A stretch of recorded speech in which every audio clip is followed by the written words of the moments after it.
Hello বন্ধুরা, শুভ দুপুর। নববর্ষের দুপুরবেলা সবাইকে স্বাগত এবং অনেক অনেক শুভেচ্ছা ভালোবাসা আগে। এবং আমার গুরুজন যদি কেউ থাকে তাদেরকেও প্রণাম, এবং আমার ছোট যদি কেউ থাকে শুভ নববর্ষে তাদেরকেও আশীর্বাদ এবং ভালোবাসা। সঙ্গে আমার বন্ধুদের শুভেচ্ছা ভালোবাসা সব থাকলো।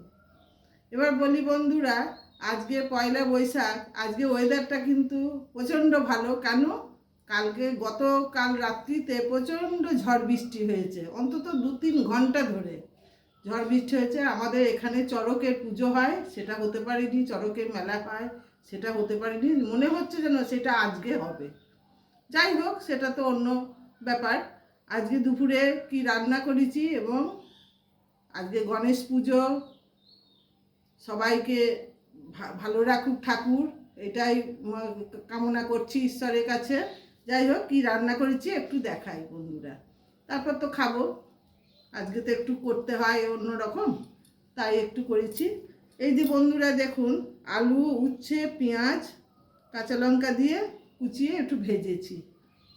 শাক তো রাখতেই হবে, অন্যদিন খাই আর আজকে বছরকার দিন শাক থাকবে না, শাক ভাত থাকবে না, সেটা তো হয় না। এই দেখুন বন্ধুরা, শাকও ভাজা করেছি। আর আমি তো একটু বেশি পরিমাণেই শাক খাই, মানে শাক আমার অল্পতে হয় না, যার জন্যে শাকটা করেছি। পটল ভেজেছি বন্ধুরা।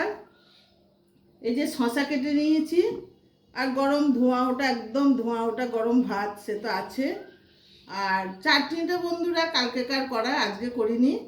এই যে বন্ধুরা, আজকে মাছ খেতে হয়, বছরের প্রথম দিন তো মাছ মানে যাত্রা জিনিস যেটা বলে, মাছ খেতে হয়। তাই বন্ধুরা এই দেখেন 2 পিস টাটকা মাছ কিনে মাছের ঝাল করে নিয়েছি। আর আর বলে বছরের দিন ভালো মন্দ তো খেতেই হয়। এবং তার সঙ্গে আমিও আর একটা জিনিসও করেছি বন্ধুরা, মাটন রান্না করেছি। এই যে মটন রান্না করেছি, এইটুকুই না, আছে আরও। এই যে এখানে আছে, আর জায়গাতেও আরও আছে বন্ধুরা। মাটন রান্না করেছি, কারণ এটা অনেক দিন খাওয়াও হয়নি, আর এটা একটা দিন উপলক্ষ করে তো হয়, তাই অপেক্ষায় ছিলাম পয়লা বৈশাখে করব, তাই বন্ধুরা এগুলো করেছি। দেখুন বন্ধুরা কেমন লাগলো এবার আমার পরিবেশনটা।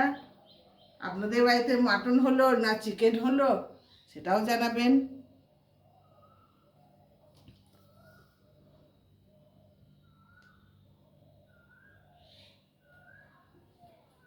আর একটা কথা, আমি যে মাটনটা রান্না করলাম, আমি ভিডিও করেছিলাম বন্ধুরা, রান্নার পজিশনে দেখাবো, কিন্তু সেটা আমার সঙ্গে হয়নি ভালো, যার জন্যে ওটা দিতে পারলাম না, পরিবেশনটাই দিলাম।